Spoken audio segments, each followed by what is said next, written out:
Motivation is a tricky one. So I suggest that everyone ask themselves, what is it that I want to accomplish? And what is it that's driving me to accomplish this? And come up with 2 or 3 things. Fear-based, perhaps, love-based, perhaps, or perhaps several of those, in order to ensure alertness, energy, and attention for the task. And there's a lot of discussion nowadays about smartphones and devices creating a sort of attention deficit, almost at a clinical level for many people, including adults. I think that's largely true. And what it means, however, is that we all are responsible for learning how to create depth of focus. There are some important neuroscience principles to get depth of focus. How do you increase focus? People are so familiar with sitting down, reading a couple pages of a book, and realizing that none of it sunk in. Or talking to someone and seeing their mouth move, maybe even nodding your head subconsciously and go, and none of it sinks in. This can be very damaging for school, work performance, and relationships, as many of you know. Best way to get better at focusing is to use the mechanisms of focus that you were born with. And the key principle here is that mental focus follows visual focus. We are all familiar with the fact that our visual system can be unfocused, blurry, or jumping around, or we can be very laser focused on one location in space. So let's think about visual focus for a second. When we focus on something visually, we have 2 options. We can either look at a very small region of space with a lot of detail and a lot of precision, or we can dilate our gaze and we can see big pieces of visual space with very little detail. It's a trade-off. We can't look at everything at high resolution. When we focus our eyes, we do a couple things. First of all, we tend to do that in the center of our visual field, and our 2 eyes tend to align in what's called a vergence eye movement towards a common point. The other thing that happens is the lens of our eye moves so that our brain now no longer sees the entire visual world, but is seeing a small cone of visual imagery. Assuming that you're paying attention and you're alert, when you're very alert, your eyes are wide, your eyes are open. And as you get tired, your eyelids start to close. Blinks actually reset our perception of time and space. And blinking, of course, is necessary to lubricate the eyes. People blink because their eyes might get dry. But if you can keep focus by blinking less, and by focusing your eyes to a particular location, that's probably pretty creepy for you to experience as I'm doing this, but the more that you can do this, the more that you can maintain a kind of a cone or a tunnel of mental focus. You need focus, and visual focus is the primary way in which we start to deploy these neurochemicals. But how long can you maintain visual focus on a target, just on a piece of paper set a few feet away in the room or at the level of your computer screen? These are actually things that people do in communities where high levels of visual focus are necessary. Closing the eyes is one of the best ways to create a cone of auditory attention, and this is what low vision or no vision folks do. They have tremendous capacity to focus their attention in particular locations. I don't want to tell people what to do or not to do, but think carefully about how often you're focusing on something and how good you are or poor you are at focusing on something that's challenging. We need alertness. You can get that through mental tricks of motivation, fear or love, whatever it is. If you want to learn as an adult, you have to be alert. It might seem so obvious, but I think a lot of people don't think about when in their 24-hour cycle they're most alert. Attention is something that can be learned, and attention is critical for creating that condition where whatever it is that you are engaging in will modify your brain in a way that you won't have to spend so much attention on it going forward. That's the essence of plasticity, that things will eventually become reflexive. The language that you're learning, the motor movement, the cognitive skill, the ability to suppress an emotional response or to engage in emotional response, depending on what your goals are and what's appropriate for you. If you really want somebody to listen to you and really hear what you're saying and what's underlying it, you should not and cannot expect them to look directly at you while you do that. That's actually going to limit their ability to focus. There's another aspect to learning, I think it's only fair to mention, which is that we can all learn very easily when there's something very bad happens to us. And I don't wish this on anyone, but it is the case that if something really terrible happens, that we will have a lifetime memory for that event. there are processes that allow us to uncouple the emotional load of that event. The reason why negative experiences can be wired into us so quickly is because our nervous system's main job is to keep us safe. But at a deeper level, it's because negative experiences cue us to the fact that whatever's happening that's really bad is very different than the other things that tend to happen before. So most of our experience doesn't remap us, but those negative experiences deploy high levels of norepinephrine, high levels of acetylcholine, and really make so that whatever it is that we experience in that bad episode is essentially queued up, and so we're on the lookout for it. And this has a number of negative effects, but in terms of psychological and emotional effects, but it is really a process designed to keep us safe. The other ways in which we can learn more quickly, besides just making errors, is when something really surprises us. And if we're positively surprised by something, or we are just flooded with this molecule dopamine, then there's a great opportunity for plasticity. Dopamine is a molecule that's almost always associated with pleasure and with the accomplishment of a particular goal, but it's really also a molecule of motivation. It's a molecule that is released inside of us when we think we're on the right path. And it does have a capacity to increase neuroplasticity, motivation, etc. Each of us have some natural times throughout the day when we are going to be much better at tolerating these errors and much more focused on what it is that we're trying to do. But chances are that you can't focus as well at 4 p.m. as you can at 10 a.m. It differs for everybody depending on when you're sleeping and your kind of natural chemistry and rhythms. But find the time or times of day when you naturally have the highest mental acuity, and that's really when you want to engage in these learning bouts.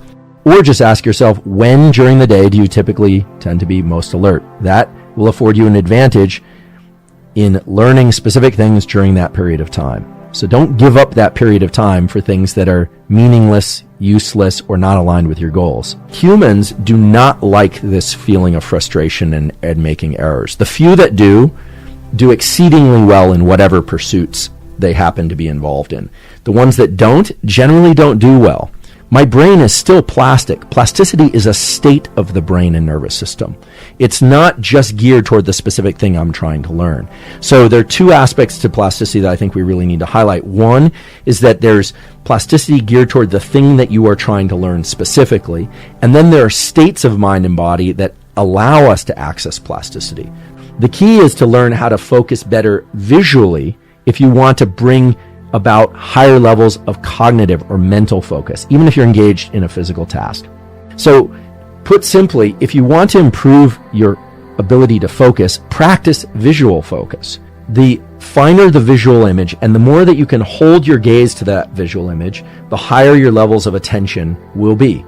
The important thing to understand is that if we want something to change, we really need to bring an immense amount of attention to whatever it is that we want to change.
what's left is right.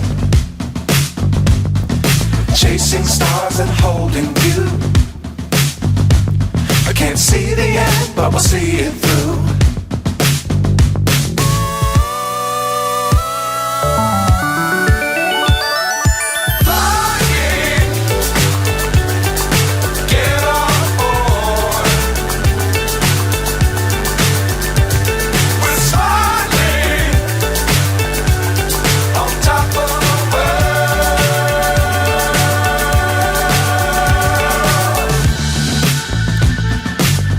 Times don't fly too high.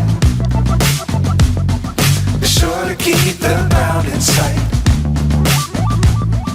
Fly forever if you keep it tight. Love the world but keep the sky on your mind.